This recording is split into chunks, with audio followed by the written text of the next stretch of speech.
A new term. The term vabbing has 35.7 million views on TikTok, but the concept is hardly new.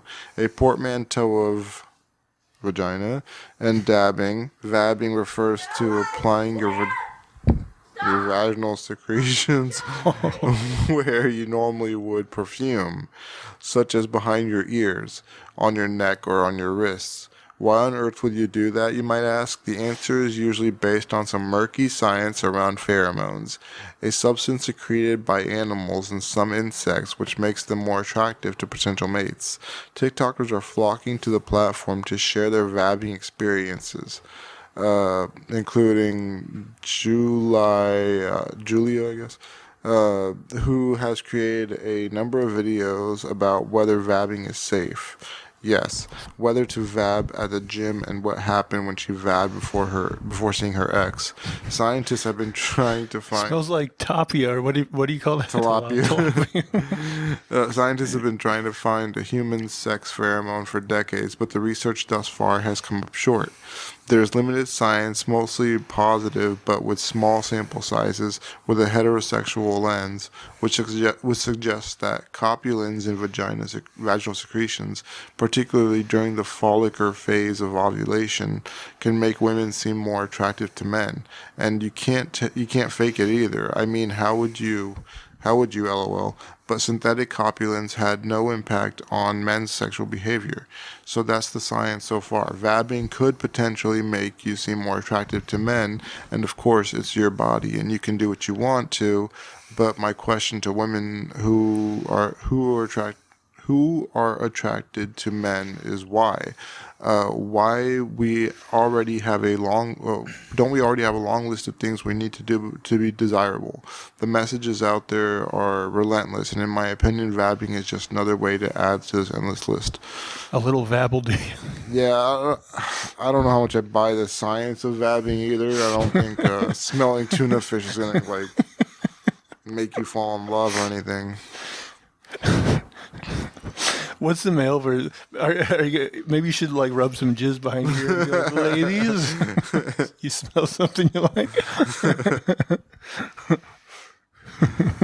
I'm sure there's a pseudoscience behind that too. Well, I do often wonder about this whole pheromone stuff, because I mean, don't they put a lot of that stuff in colognes and perfumes? Supposedly. Sometimes. Yeah. It's I don't know, does any of that stuff work? Limited science tells us potentially maybe, so no answers really. What's that stuff Paul Rudd uses on Anchorman? It's like Jaguar. Tiger. Or Yeah. 50% of the time works 100% of the time. Or whatever he said.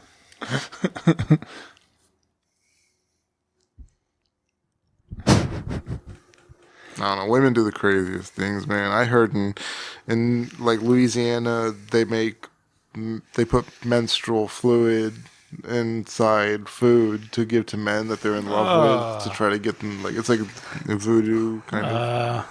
That old voodoo. Yeah.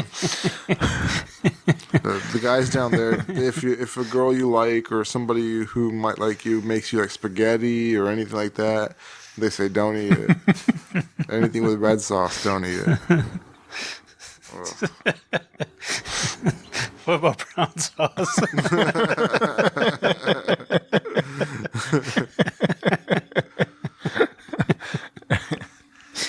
That doesn't have the same feminine properties.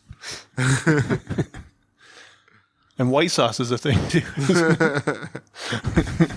The old country gravy. Man, it's oh yeah, this iron tasting spaghetti is so good.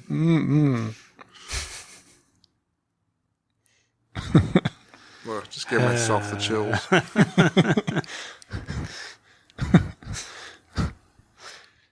But now, don't you want to kind of beat one of these women that's vabbing just to see? I mean, there's just going to be some delusional, doesn't know anything kind of. So what exactly are they doing? Like I missed. They're taking their vaginal secretions, Yeah. and they're like dabbing or vabbing it around like their, like perfume or whatever, Oh, like putting it okay. behind their ears and like shit. On their wrist. Well, a long time ago, didn't we have a story where a guy was like vaping his own cum? Yeah. Yeah, That's worse. Yeah. I mean, yeah, Smoke them if you got them. But this is kind of like sharing your herpes with the world in a way, right? Because you're like putting it on your wrists and stuff. Like you're making it really. What's that smell? maybe that's what the lady in your first story was doing. She's like, I really like to vab it on thick. Nope, that's not enough. Need more. It only works on tomcats.